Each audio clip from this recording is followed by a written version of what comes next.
they look at analysis. He is with us in the studio. Thank you very much, Dr. Maheshwari, for being with us.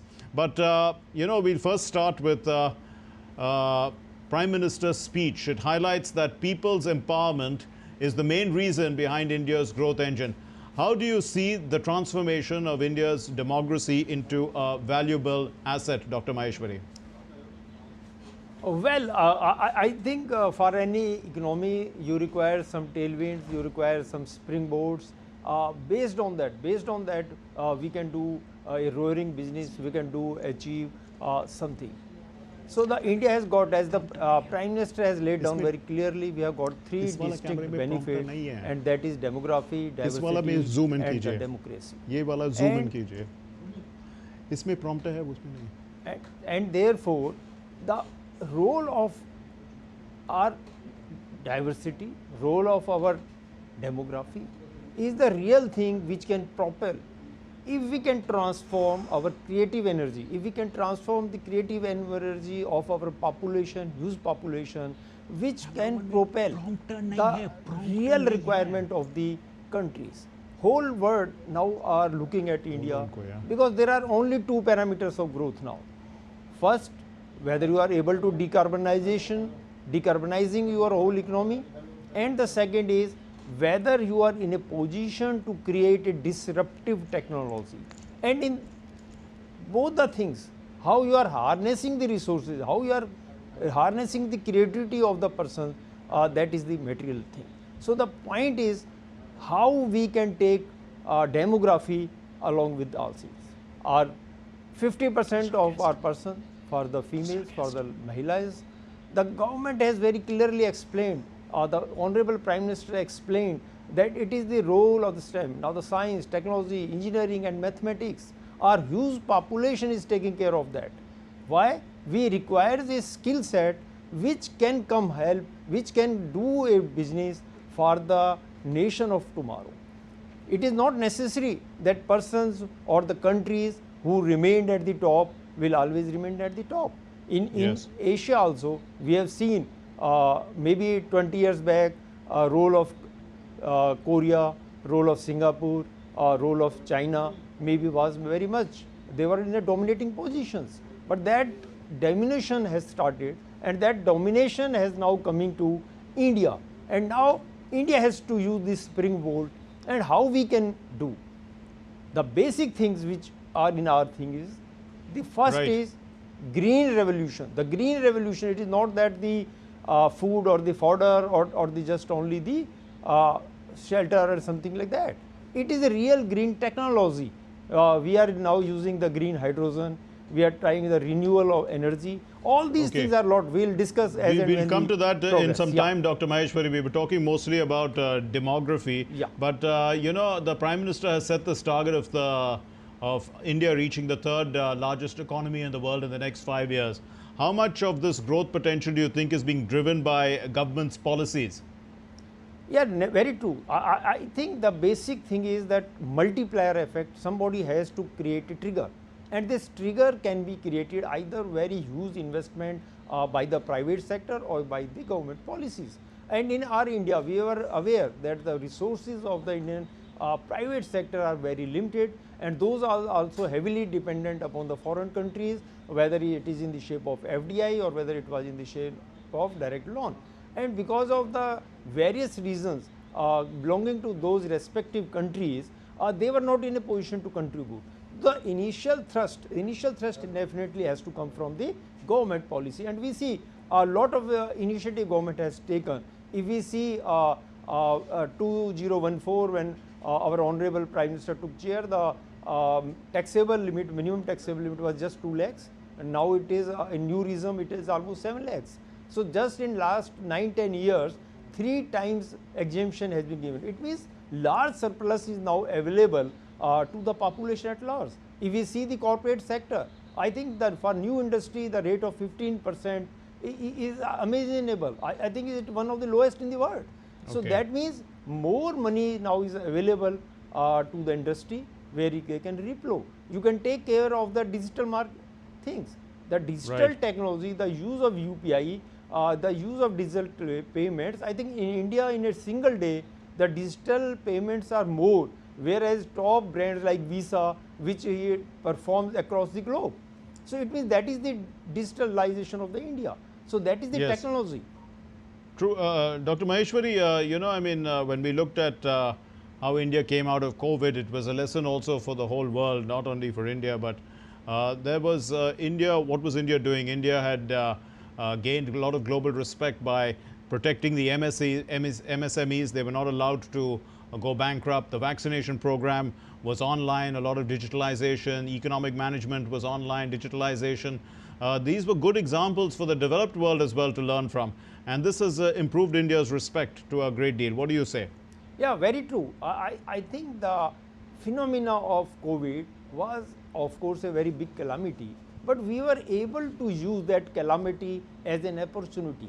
We could showcase, we could show the world that India not only can innovate in the diagnosis of the bacteria, the diagnosis of the that virus, how to take care of that, how can we prevent that, and the most important thing is how we can deliver. Even of the top of the world countries were not in a position to deliver the vaccine at such a faster speed, and the vaccination certificate, that online mechanism for such a huge population which could come during the COVID period itself.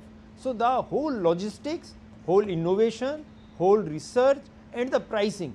If you just compare the vaccine pricing by any other pricing which was developed by other world's country, it was a very, very huge difference. And that enables India to give these vaccine as a free gift to many of the countries. Of course, that created a goodwill for India, that created a respect for the India, and that created a real springboard for the India, to where from they can now become a major partner not only in the global economy but in the global geopolitical status.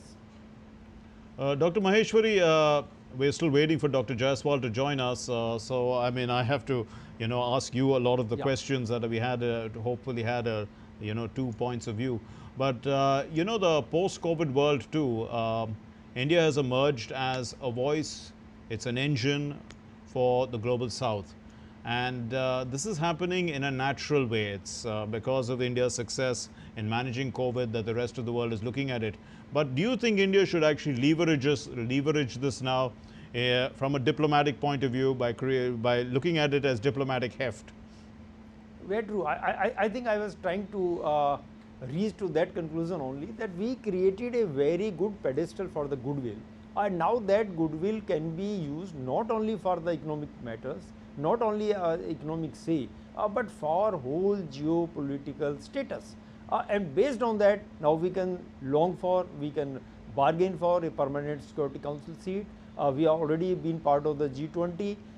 In last 7 to 8 years, everything what India speaks, everybody listens it carefully. That itself is the real great status. So that it is not only the vaccine, it is the whole strategy, whole thrust where the government has embarked upon a very ambitious plan to showcase India. You see, all things were, maybe most of the things were there again, or maybe earlier also, but nobody was in a position to showcase them, to tell there is connect between the India and the world. That connect was found by the this opportunity. Yes, indeed. Dr. Maheshwari, when we look within our country itself, we can look at development and we can focus a little bit on some of what has actually happened. One of the big sectors is how electricity or power generation and distribution has penetrated the entire country. It's 100%. In fact, there has been a massive contribution also to the grid from renewables. So achieving this, what is called grid parity, where the renewable cost is on par with thermal, it has helped in creating this energy that is required for the economy in a real sense, isn't it? How would you look at how India has handled the electricity generation, the last mile, people to, especially for the digital revolution, how this has boosted the economy? I just give you an example, very real live example. Just see the terminal Bangalore 2. it has been created by bamboo. It has been created wholly by the renewable energy. A terminal which is basically Silicon Valley of the world, in the second Silicon Valley of the world, where almost 25 lakhs persons are coming. So they are seeing, and it is not just it has been created by bamboo, it has been created purely by the renewable energy, so there is any shortage of technology. The latest biometric searches are there, the delivery mechanism, the luggage mechanism, the interconnectivity with the flights, everything up to the latest state of art technology has been founded by the renewable energy only. Today's India, almost 40% of the energy now is coming from the renewable sources, whether it is solar, whether it is water, and something. So the role of the carbon, the role of coal, the role of other mechanism where we are using all the carbonate type things are gradually reducing. And I think the real thrust for the India, where we are thinking that we are going to be a very big economy or maybe the developed economy, one of the major stepping goals, one of the major thrust is how we are using this renewable energy. So far last 10 years has given a phenomenal results, again thanks to the government policies, and we hope that India will be soon in a position to almost reduce its dependency on the imported crude. Indeed, Dr. Maheshwari, you know, also when we looked at, you talked a little bit about policy as well. So where we look at easing the compliances, the tax structure, how effective has this been in creating an ecosystem for investment and entrepreneurship? The Prime Minister, when he spoke, he also spoke about how much it has helped the middle class, you know, the tax exemption limit moving from 2 lakhs to 7 lakhs. How it has affected the middle class, put money in their pockets, they become entrepreneurs to a large extent. Yeah, I think this question has got two components. First is the compliance part. Of course, the government as a top level is creating and total atmosphere, total environment where the day-to-day compliances burden can be reduced. But whether it has been actually achieved or not, I think there may be a divided opinion on that, because so many things are coming so fast. On one side you can see the GST compliance, on the other side you see a lot of new changes. Of course, there are maybe divided opinion, but the government thrust is very clear that there should be less compliance but better governance, and better compliance can be also done because of the using of the technology. So the government has given thrust to use of various technology. I remember when 2014 we used to file the income tax returns, we used to file the ROC papers. Most of the time its server used to get stuck. Now this year we have seen total smooth filing of the ITR, total smooth filing of other things. So the day-to-day person, they are feeling that corruption level has gone down and compliance, real burden of the compliance has gone down.